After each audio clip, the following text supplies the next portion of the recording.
Hey guys, welcome to target सरकारी नौकरी। मैं हूं इरशाद अली। खंड शिक्षा अधिकारी की तैयारी में भारत एवं विश्व भूगोल के इस कोर्स का लेक्चर नंबर आप 15 देख रहे हैं। इसमें हम डिस्कस करेंगे भारत के किस राज्य, किस क्षेत्र में किस तरह की मिट्टियां पाई जाती हैं। तो आज का हमारा टॉपिक होगा मृदा यानी मिट्टी के प्रकार या types of soil in India. Video को प्लीज़ आप लाइक कर दीजिएगा। चलिए शुरुआत करते हैं। इससे पहले हमने 14th लेक्चर कवर किए हैं ज्योग्राफी के, उनको देख लीजिएगा। उसमें हमने सॉइल का फॉर्मेशन भी बताया है। तो भारत में जो मिट्टियां हैं, इनका डिवीज़न या इनका वर्गीकरण किया है भारत की एक संस्था है, इसका नाम है भारतीय कृषि अनुसंधान परिषद, यानी इसको इंग्लिश में हम कहते हैं Indian council for agriculture and research. इसका शॉर्ट फॉर्म है ICAR। इसका हेडक्वार्टर आपसे पूछता है तो ICAR का हेडक्वार्टर दिल्ली में है।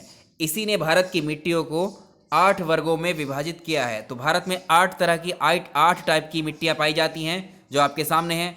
पहली मिट्टी है जलोढ़ मिट्टी या जलोढ़ मृदा, इसको बोलते हैं एलुवियल सॉइल। अगली मिट्टी है काली मिट्टी या काली मृदा, इसको बोलते हैं ब्लैक सॉइल।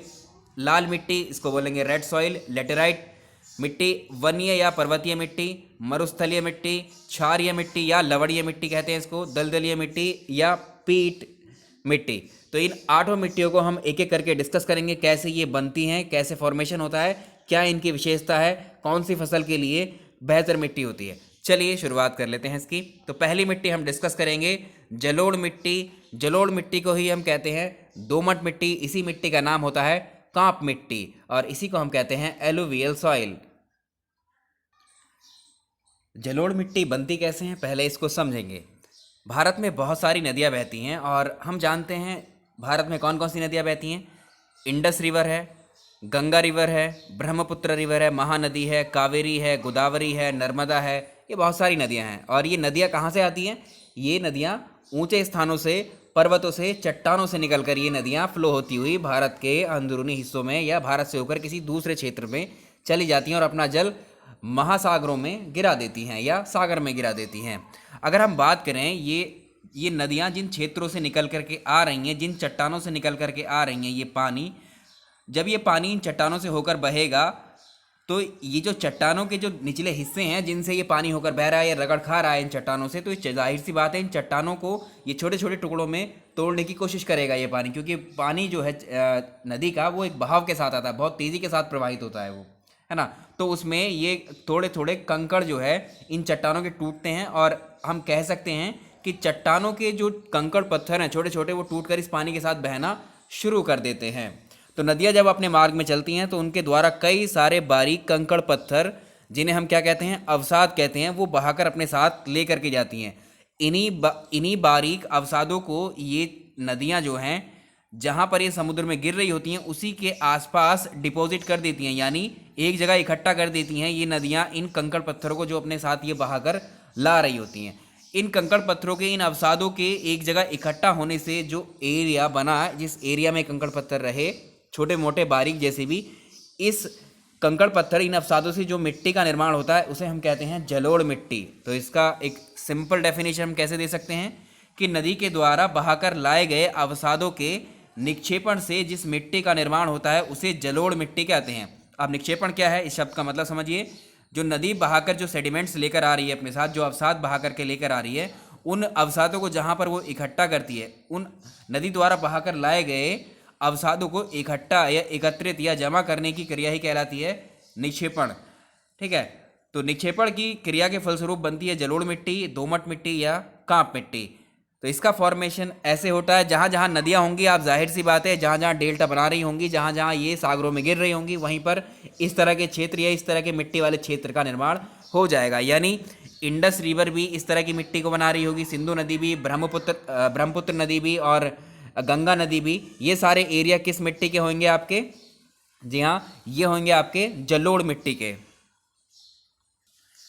मान लीजिए कोई नदी है और किसी चट्टान से होकर, वो ऐसी चट्टान से होकर गुजर रही है जिस चट्टान में कैल्शियम की मात्रा है, तो जाहिर सी बात है उस नदी के जल में भी, उस पानी में भी जो है कैल्शियम आ जाएगा और पानी के द्वारा निक्षेपित पदार्थों में कैल्शियम की मात्रा ज़्यादा हो जाएगी।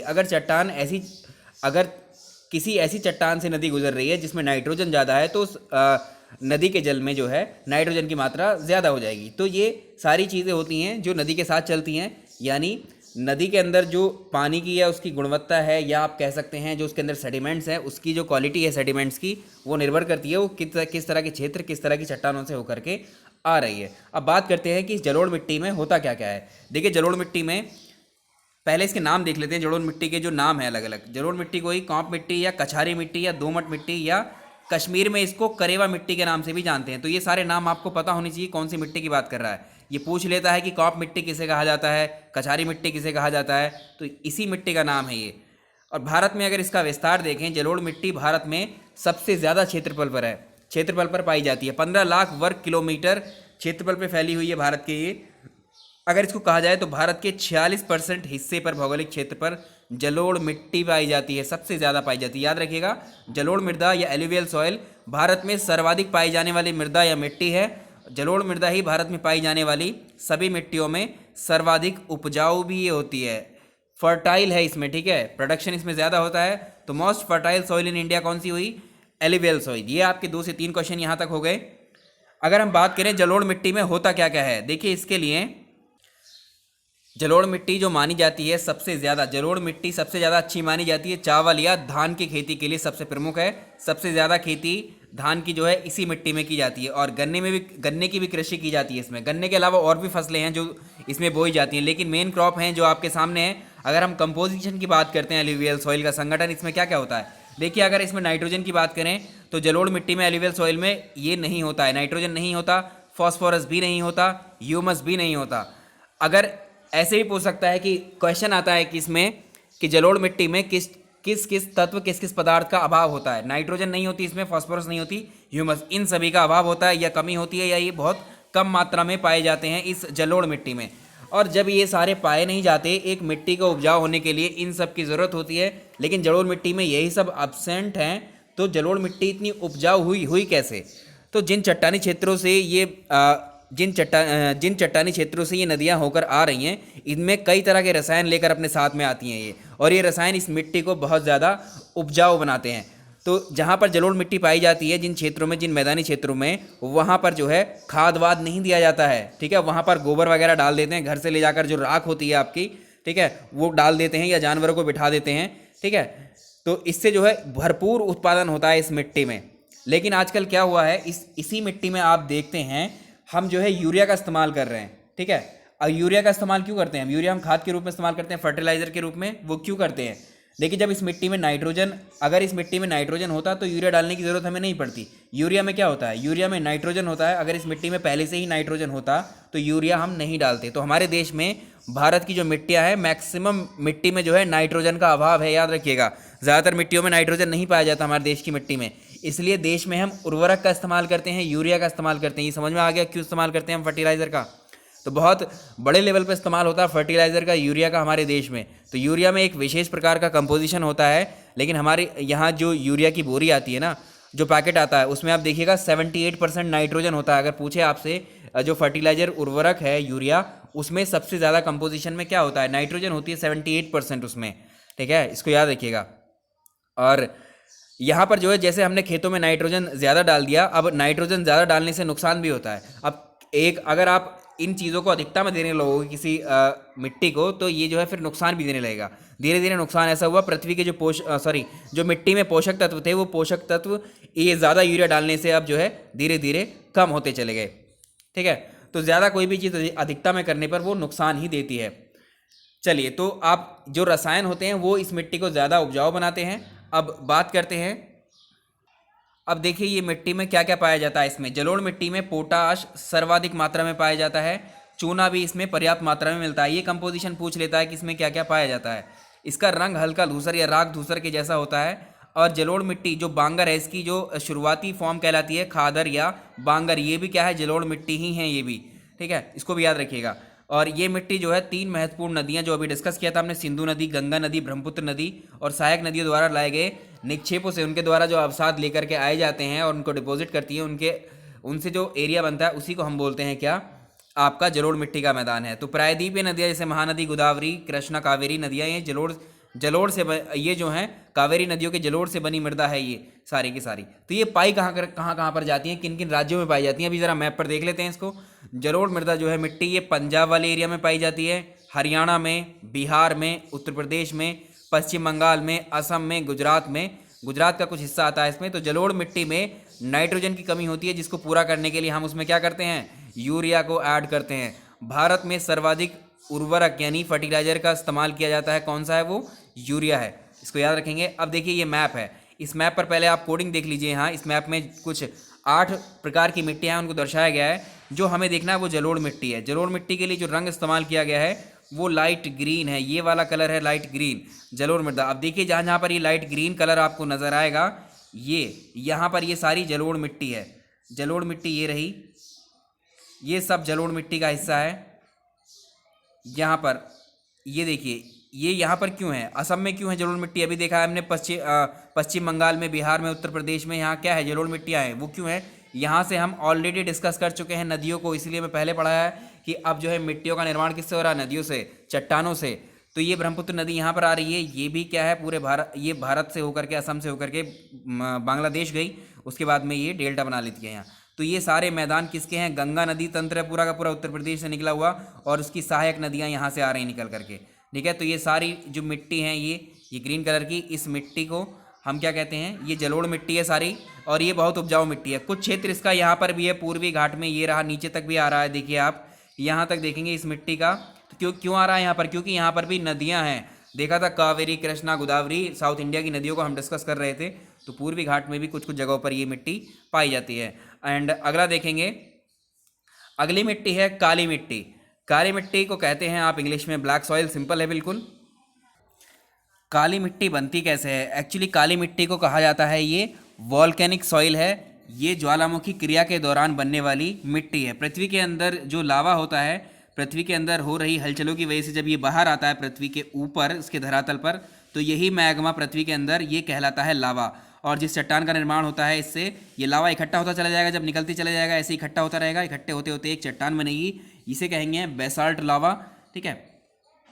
इस लावा के, अब ये लावा एक चट्टान के रूप में हो गया है, तो इस चट्टान के टूटने फूटने से, ये बेसाल्ट है, ये बेसाल्ट की चट्टान है, इसके टूटने फूटने से जो मिट्टी तैयार होगी वो होगी काली मिट्टी, ठीक है। काली मिट्टी इसलिए होगी ये क्योंकि इसमें आयरन कंपाउंड है ये एक्चुअली।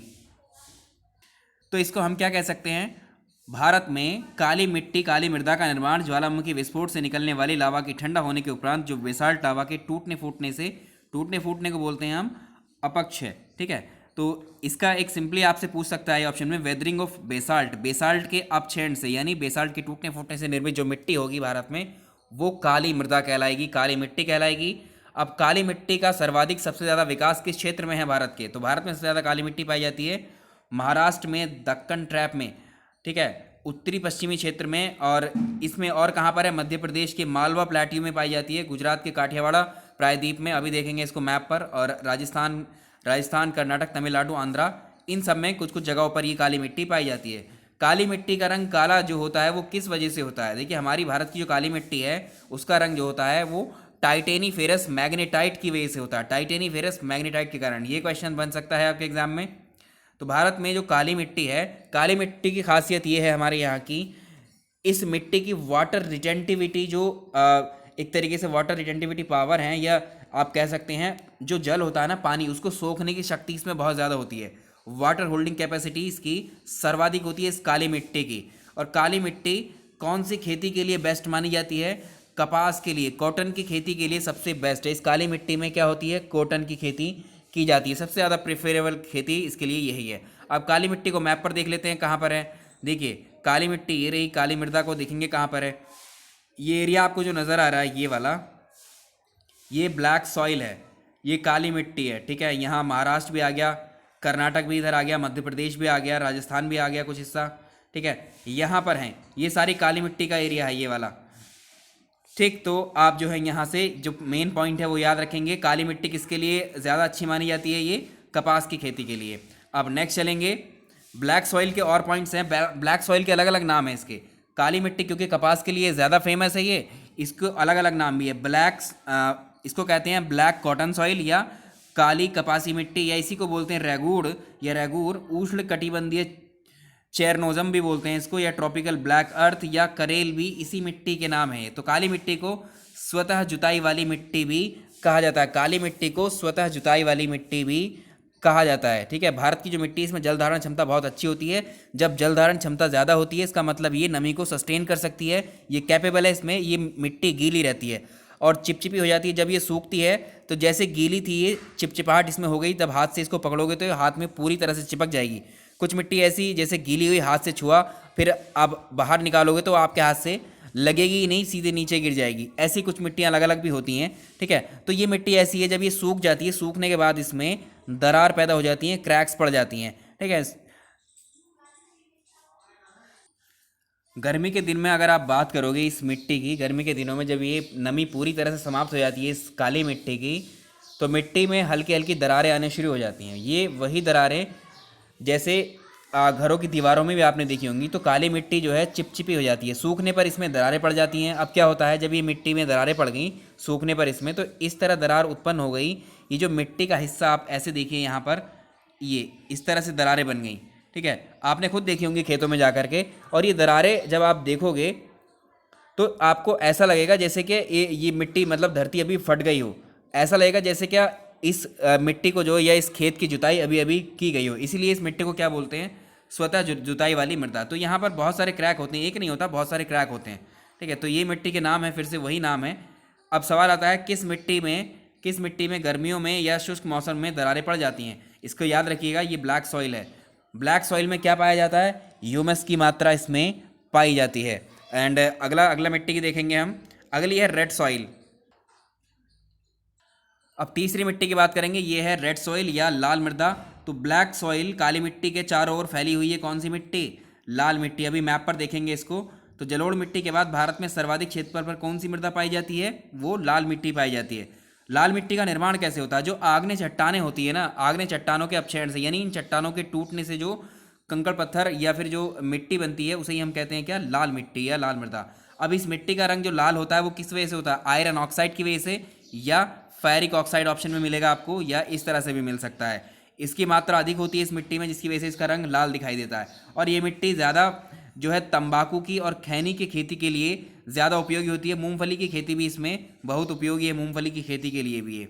अब ये पाई कहाँ जाती है, झारखंड, छोटा नागपुर के पठार में, और तेलंगाना, कर्नाटक, बुंदेलखंड, इसमें इन सब जगह क्या है, लाल मिट्टी। तो प्रायद्वीपीय पठार के अधिकांश क्षेत्रों में मिट्टी का विकास होने के कारण ये मंडलीय मृदा भी इसको कहा जाता है। और इस मिट्टी में जो है नाइट्रोजन, फास्फोरस, पोटास तथा ह्यूमस की कमी होती है। हमारे यहाँ ज़्यादातर मिट्टियाँ जो हैं उसमें नाइट्रोजन की कमी ही होती है, इसलिए तो फर्टिलाइज़र्स के इस्तेमाल किए जाते हैं। अगला है लेटेराइट मिट्टी, लेटेराइट सॉइल की बात करेंगे। तो ये मिट्टी जो है, पहले इसको एक बार मैप पर देख लेंगे हम। ये देखिए, ये रेड सॉइल है, यहाँ पर देखिए आप देख पा रहे हैं रेड सॉइल, यहाँ चट्टाने हैं, ये रेड सॉइल है पूरी, ये पूरी रेड सॉइल है। यहाँ ये है काली मिट्टी, आप काली मिट्टी के चारों ओर देख पा रहे हैं लाल मिट्टी आपको दिख रही है, ये पूरा लाल मिट्टी वाला एरिया है। नीचे आइए, यहाँ भी लाल मिट्टी है। तो इन एरियाज़ के नाम हम लिख चुके हैं, पढ़ चुके हैं पहले ही। नेक्स्ट चलेंगे, अब बात कर रहे थे हम लेटेराइट मिट्टी की।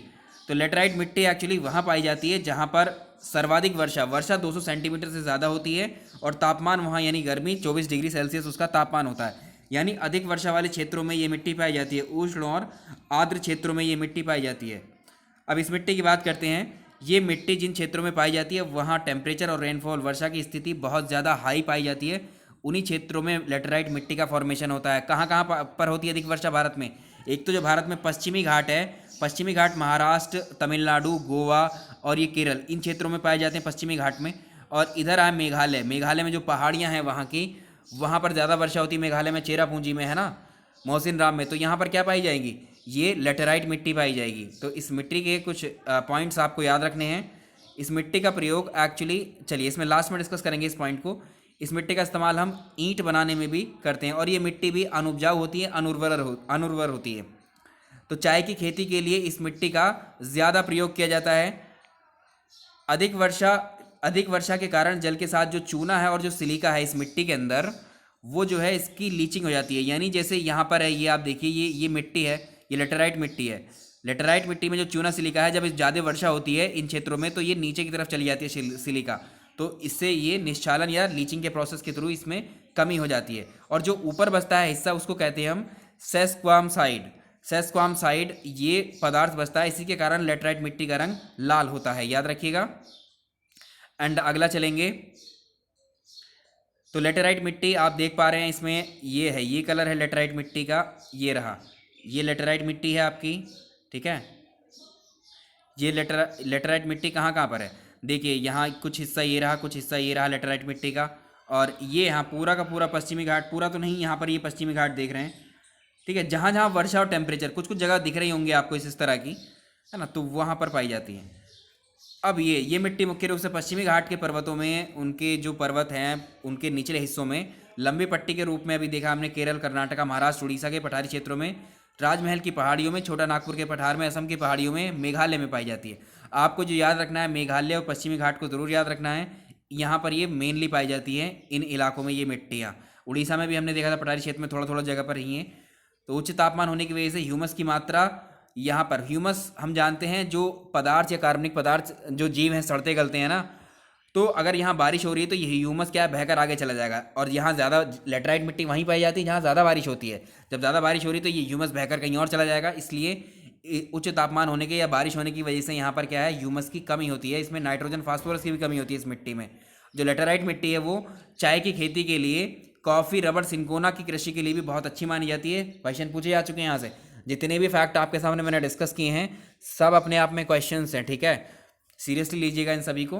तो ये मृदा सूखने के बाद काफ़ी कठोर हो जाती है, काफ़ी कड़ी हो जाती है, पथरीली हो जाती है, इसीलिए लेटराइट मिट्टी का इस्तेमाल, जो हमारे घर बनते हैं, भवन निर्माण में जो ईंटों का इस्तेमाल करते हैं, ये ईंटें लेटराइट मिट्टी की ही बनी होती है। क्वेश्चन और ऐड कर लीजिए अपने इसमें।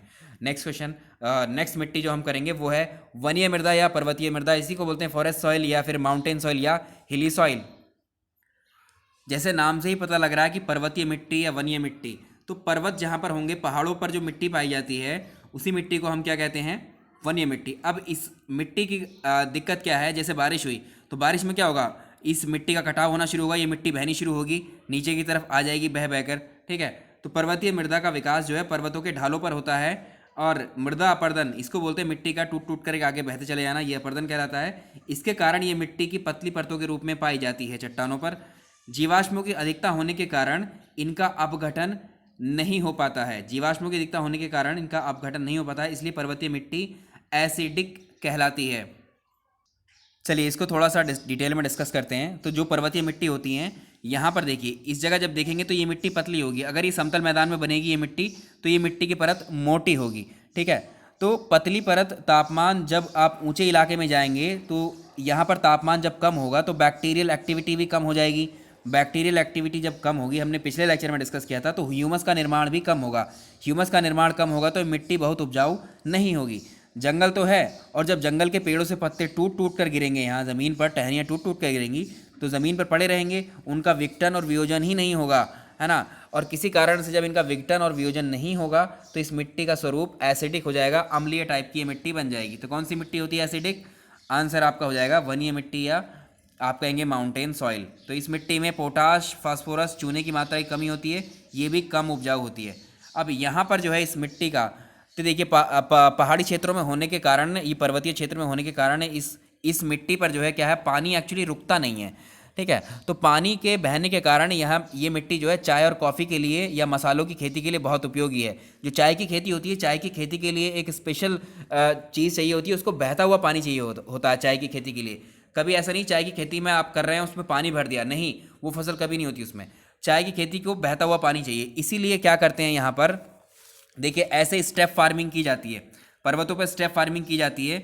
ये जापान, वियतनाम, साउथ कोरिया में बहुत प्रचलित है ये खेती। इसमें करते क्या है, यहाँ पर कुछ कुछ क्रॉप्स लगा दी, देखिए यहाँ काट करके कुछ कुछ क्रॉप लगा दी, एक तरीके से इसको एक स्लोप टाइप आप दे रहे हैं यहाँ पर।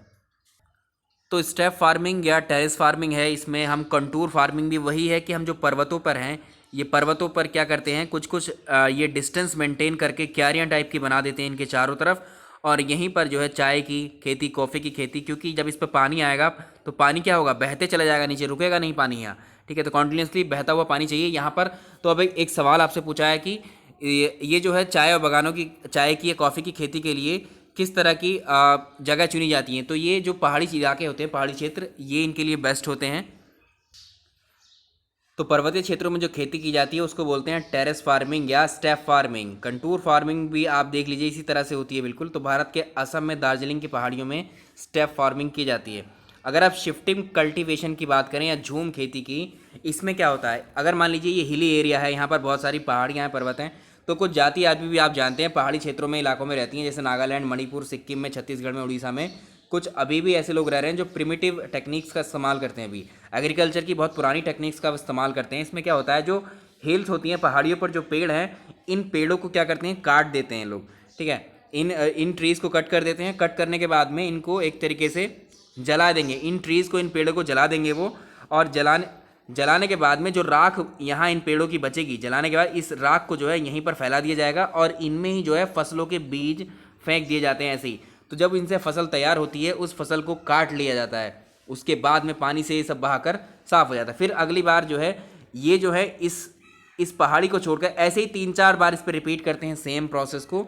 तो ये जो है 3 से 4 साल में इसकी जो है एक तरीके से फर्टिलिटी ख़त्म हो जाती है, तो ये दूसरी पहाड़ी पर शिफ्ट कर जाते हैं। सेम प्रोसेस दूसरी पहाड़ी पर होगा, फिर सेम तीसरी पहाड़ी पर। 3-4 साल में ये फिर से जो है एक तरीके से रिकवर होना शुरू होती हैं, है ना।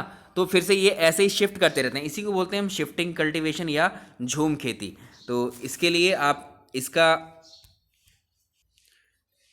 तो झूम कल्टीवेशन या शिफ्टिंग कल्टीवेशन, या अभी हमने टेरेस फार्मिंग जो पढ़ा था, ये सब कहाँ होती हैं, हिली एरियाज़ में ये सब होता है, ठीक है। पहाड़ी या पर्वतीय क्षेत्रों में होने के कारण इसमें पानी रुकता नहीं है, बहते पानी के कारण ये मिट्टी चाय कॉफ़ी के लिए काफ़ी उपयोगी हो जाती है। लेटराइट मिट्टी और पर्वतीय मिट्टी दोनों ही जो है चाय कॉफ़ी रबड़ के लिए, मसालों के लिए काफ़ी अच्छी मानी जाती हैं। तो हिमालय के क्षेत्र में उत्तराखंड, हिमाचल, पश्चिमी घाट, नीलगिरी क्षेत्रों में ये सब मिट्टी पाई जाती हैं। देखिए नेक्स्ट चलेंगे, अगली मिट्टी है मरुस्थलीय मिट्टी या डेजर्ट सॉइल। मरुस्थलीय मिट्टी ये शुष्क मृदा है, एक्चुअली ये ड्राई है, और इसका विकास जहाँ ज़्यादा टेम्परेचर वाले एरियाज़ में ही होता है। इसमें नाइट्रोजन नहीं होता, ह्यूमस नहीं होता, लेकिन कैल्शियम और फास्फोरस इस मिट्टी में पाया जाता है। ये मिट्टी भी अनुपजाऊ मिट्टी है, और ये लगभग 4% के आसपास है भारत के क्षेत्रफल में। तो ये मिट्टी उन क्षेत्रों में पाई जाती है जहाँ पर मरुस्थल होते हैं। कहाँ पर है, राजस्थान में, गुजरात के कुछ हिस्से में, कुछ हिस्सा पंजाब का भी आता है, हरियाणा वाला का भी कुछ हिस्सा आता है, ठीक है। तो इस मिट्टी में सामान्यतः कम जल की आवश्यकता, यहाँ पर आप जानते हैं पानी की आवश्यकता कितनी होती है, पानी की कितनी कमी होती है डेजर्ट में, राजस्थान में आप जानते हैं। तो यहाँ पर जल की, जहाँ जिन फसलों को कम जल की आवश्यकता होती है वही फसलें यहाँ पर उगाई जाती हैं, जैसे ये फसलें आपके सामने हैं। और यहाँ इसके लिए हमने डिस्कस किया था, इंदिरा गांधी नहर बनाई गई थी, किसके लिए, राजस्थान में सिंचाई के लिए, खेती के लिए। अगर मरुस्थल में हमें सिंचाई करनी है, जो कैनाल है, जो आपकी नहर होती है, नहरों से अच्छे एक और 2 मेथड हमारे पास होते हैं कैनाल इरिगेशन से, यानी कि जो नहर सिंचाई से अलग जो है ऐसे मरुस्थल एरिया में एक ड्रिप इरिगेशन है और एक स्प्रिंकलर है, ठीक है। स्प्रिंकलर है और ये ड्रिप इरिगेशन, ये बहुत ज़्यादा फेमस है। 2 टेक्निक्स, इनको समझेंगे कि ये क्या होती हैं। यहाँ पर क्या होता है, हमें खेतों में ये फुहारे टाइप लगा देते हैं, और इन फुहारे से पानी, जैसे बारिश का पानी गिरता है वैसे ही फसलों के ऊपर गिरता है। तो ये बहुत एफिशिएंटली यूटिलाइज होता है ये पानी। जैसे बारिश हो रही होती है, क्रॉप को जो है, फसल को अचानक से पानी नहीं चाहिए होता है एक साथ बहुत सारा, धीरे धीरे पानी चाहिए होता है। आप सही टाइम पर अगर सही पानी देते रहेंगे फसल को, तो वो सही रहेगी फसल, आपकी सही विकास होगा उस फसल का। अगर ज़्यादा पानी दे दिया तो उससे फसल का आपकी नुकसान हो जाएगा, ठीक है। तो ये भी एक मेथड है ड्रिप इरिगेशन, ये इसको बोलते हैं स्प्रिंकलर। अगर ड्रिप इरिगेशन की बात करें तो इन मरुस्थल वाले एरियो में जो पाइपलाइंस होती हैं, ठीक है, पाइपलाइन बिछा दी खेतों के अंदर। इन पाइपलाइंस में क्या, हॉरिजॉन्टली पाइपलाइन बिछा दी, एक नेटवर्क पूरा ये जो है बिछा दिया। इसमें क्या होगा, आउटलाइंस है, इसमें कई सारी आउटलेट्स बना दिए यहाँ से पानी निकलने के लिए, ठीक है। इनसे क्या होगा, तो ये जो पाइपलाइंस में से आउटलेट बने हुए हैं, ये पानी डायरेक्टली जो पौधे होते हैं उनकी जड़ों पर, उनकी रूट्स पर गिरता है। भाई पौधों को पानी कहाँ चाहिए होता है, उनकी रूट्स पर ही ज़रूरत होती है, रूट ही सोखती है ना पानी को, है ना। यहाँ पर क्या हो रहा था, स्प्रिंकलर में ये पानी ऊपर पूरे प्लांट के ऊपर से होकर के आ रहा था, ठीक है। तो यहाँ पानी की वेस्टेज है एक तरीके से, बट जो बेस्ट मेथड है इन डेजर्ट एरिया में, ड्राई एरिया में, सूखे क्षेत्रों में या शुष्क एरियाज में, वो ड्रिप इरीगेशन है। इसको याद रखेंगे। चलिए, मरुस्थलीय क्षेत्रों में सिंचाई का सबसे प्रमुख साधन कौन सा है, which is the best way of irrigation in the desert area, answer is drip irrigation. उसके बाद में आता है स्प्रिंकलर।